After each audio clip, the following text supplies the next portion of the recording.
ये एक सोच थी, इरादा था सुपर हीरो की एक टीम को साथ लाने का, ताकि जरूरत पड़ने पर हम उन दुश्मनों का सामना कर सके जिनसे वो अकेले नहीं लड़ सकते।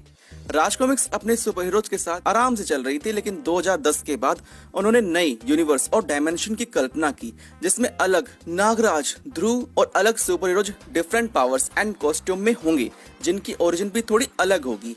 ऐसे शुरू हुआ नरक नाशक नागराज का अलग यूनिवर्स, जहाँ कोई सुपर हीरो नहीं है, सब लोग अपनी आम जिंदगी जी रही हैं। लेकिन फिर नागराज का जन्म हुआ, जिस पर नागमणि एक्सपेरिमेंट करता है। बड़े होने पर एक लड़की नियति के प्रेम में पड़कर उसे अपने सुपर हीरो होने का एहसास होता है और वो बन जाता है पहला सुपर हीरो, जो हल्ला बोल, अभिशप्त, आदमखोर, इन्फेक्टेड, मृत्युजीवी, मकबरा और तक्षक कॉमिक में बताया गया है। दूसरा सुपर हीरो एक लड़का सूरज, जो म्यूटेंट हो चुका था, अपराधियों से लड़ने और मुंबई को बचाने डोगा बन जाता है। सिटी न्यूज चैनल में भारतीय सुपर हीरोज के अगेंस्ट होती है। वो नागराज और डोगा के खिलाफ गलत खबरें छापकर उन्हें लोगों की नजरों में बदनाम करती है।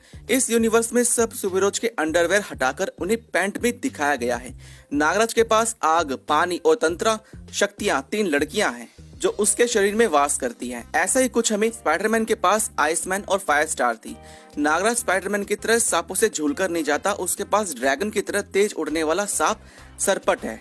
डोगा म्यूटेंट होने की वजह से पावरफुल, स्ट्रेंथ, ड्यूरेबल, बहुत सारी गन, एक बाइक और 10 कुत्ते, जो 26/11 के हमले में घायल हुए थे, उन्हें साइबोर्ग बनाकर, यानी आधा जानवर आधा मशीन, अपने साथ रखता है। एक डॉग को तो खुद उसकी बाइक है जिसमें दिमाग लगा हुआ है। हाँ, थोड़ा अजीब है, लेकिन इस यूनिवर्स में टेक्नोलॉजी काफी एडवांस दिखाई गई है। इस यूनिवर्स की पहले कॉमिक हल्ला बोल थी, जिसमें नागराज और डोगा 26/11 के हमले के बाद 30 आतंकवादियों को भारत में कदम रखने से रोकते हैं। दुश्मनों को मुंह तोड़ जवाब देने नागराज खुद को आतंकवादियों के हाथ सरेंडर कर पाकिस्तान चला जाता है, जिसे इस कॉमिक में घुसपैठिस्तान कहा गया है। वहाँ सब लोग उसे मारने की कोशिश करते हैं, छोटी छोटी सजाएं देते हैं, लेकिन वो हंसते हुए हर सजा को पार कर जाता है। लेकिन मुंबई में मेरा एक दोस्त है, वो एक तुम सब 30 लोगों पर भारी पड़ेगा, जाओ कोशिश करके देखो। फिर डोगा आता है अपने डोगा 11 के साथ और सब आतंकवादियों को मौत के घाट उतार देता है। ये कॉमिक आधी गदर और आधी पठान जैसी फील होगी। एंड में नागराज वानखेड़े स्टेडियम में क्लाइमैक्स में डोगा को बचाते हुए मुंबई को एक बहुत बड़े खतरे से बचा लेता है। इसे मैं 5 में से 4 स्टार की रेटिंग देना चाहूंगा। इससे आगे धनाधन डोगा की चेहरा कॉमिक स्टैंड अलोन आती है, जो सिर्फ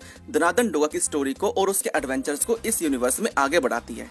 अब दूसरी कॉमिक है अभिशप्त। इसमें भेड़िया पहली बार दिखा, एक्समैन और प्रोफेसर एक्स जैसी कहानियां और म्यूटेंट्स की दुनिया दिखाई गई है। कहानी की शुरुआत में एक लड़के को सपना आता है जिसमें नागराज, डोगा को भी म्यूटेंट्स बन गए हैं। सब जगह तबाही और वायरस फैल गया है। ऑलराउंडर की बिल्डिंग में नरहरि प्रोफेसर एक्स की तरह म्यूटेंट्स और स्पेशल पावर्स वाले लोगों को एक जगह इकट्ठा करके उन्हें यहाँ रखते थे। शहर में स्टेडियम पर एक म्यूटेंट हमला कर देता है, जिसे बचाने डोगा आता है। लड़ते हुए डोगा का मास्क एक प्रेग्नेंट वुमन पर गिर जाता है और उसकी आइडेंटिटी, उसका चेहरा दिख जाता है, जो कुत्ते का होता है। शहर में एक अजीब वायरस फैल जाता है, बच्चे बड़े और बूढ़े बीमार पड़ जाती हैं। एक अजीब विकृति छा रही थी, जिससे मीडिया में नागराज, डोगा और कोबे पर उंगलियां उठने लगती हैं। ये वायरस उनसे आया है। लोगों में गुस्सा बढ़ रहा था। शहर में लोगों के साथ कुछ म्यूटेंट्स रह रही थी, जिन्हें पकड़ने के लिए, मारने के लिए सरकार पर दबाव बन रहा था। नागराज, डोगा को भी उसे रोकने आते हैं और एंड में लड़ते हुए विलन मारा जाता है। और सारे म्यूटेंट्स जिसे सरकार पकड़वा रही थी, वो म्यूटेंट्स साबित लैब में नहीं होते, क्योंकि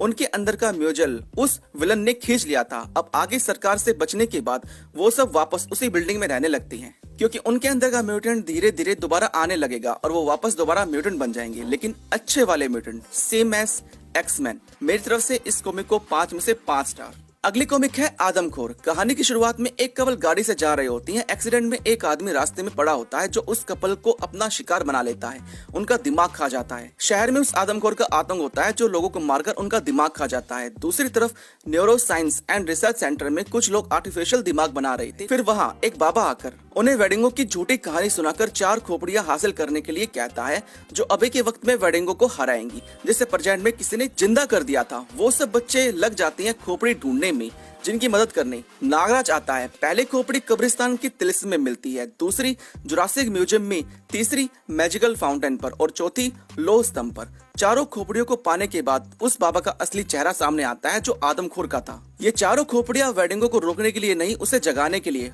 वो पाना चाहता था, जिसे वही ला सकता था जिन्होंने पिछले जन्म में उसे मारा था, यानी वे चारों। नागराज उसे रोकने की कोशिश करता है।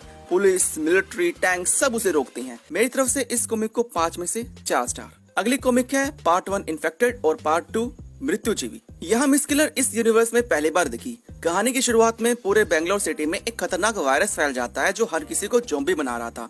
एक दूसरे को काटने या संपर्क में आने से सब ज़ॉम्बीज बन रहे थे। एक कपल रास्ते से जा रहे थे जिसे एक ज़ॉम्बी इन्फेक्टेड कर देता है। उसका पति मारा जाता है। एक आदमी थॉमस उस औरत को बचाकर सेना के किसी सेफ जगह ले जाता है। वो उस वायरस का एंटीडोट पर काम कर रहा था जिसका एक एक्सपेरिमेंट में उसके बेटे की आंखें चली गई, वो अंधी हो गई। आसमान से उड़ते हुए नागराज आकर माही को बचाता है। ये सारा प्लान मिस कलर का था जो बारिश के जरिए पूरे शहर में ये वायरस फैला भी रही होती है।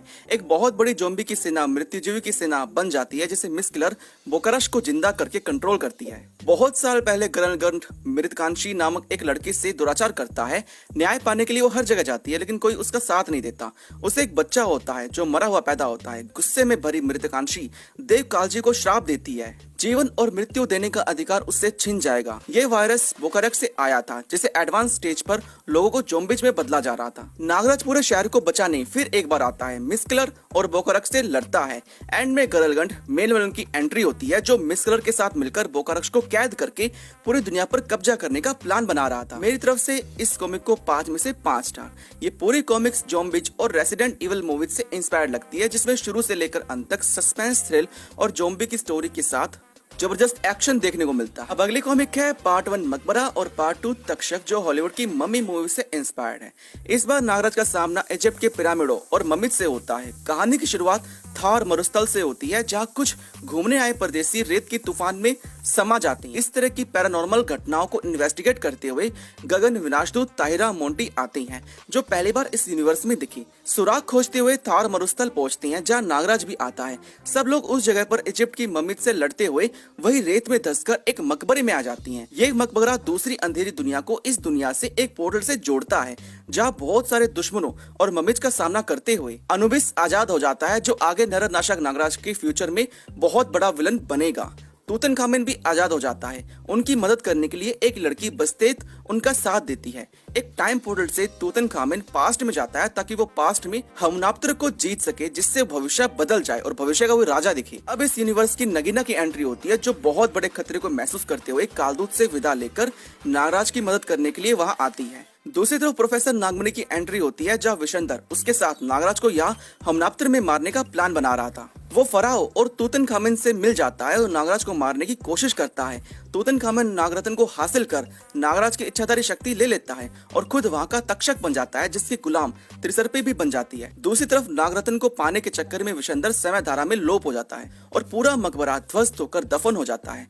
नागराज बाकी सबको लेकर बाहर आ जाता है और सब से विदा लेकर नागराज नगीना के साथ कालदूत से मिलने चल पड़ता है जो आगे नागरंध में उसके अस्तित्व की तलाश शुरू होगी। एंड में नागमणि सभी विलन्स के सामने नागराज के नागराज बनने की कहानी सुनाएगा और उसे मारने के लिए अपना प्लान बताएगा। मेरी तरफ से इस कॉमिक को 5 में से 4 स्टार की रेटिंग। ये भी बाकी कॉमिक्स की तरह बहुत अच्छी है। फाइनली नरनाशक नागराज की 7 कॉमिक्स कंप्लीट होती हैं जो उसके एडवेंचर और दुनिया बचाने के अभियान को बहुत अच्छे से एक्सप्लोर करती है। इससे आगे कहानी नरनाशक की 4 भागों की ओरिजिन और नागरंध में कंटिन्यू होती है जिस पर मैंने एक वीडियो बना रखा है, आप इसे देख सकती हैं।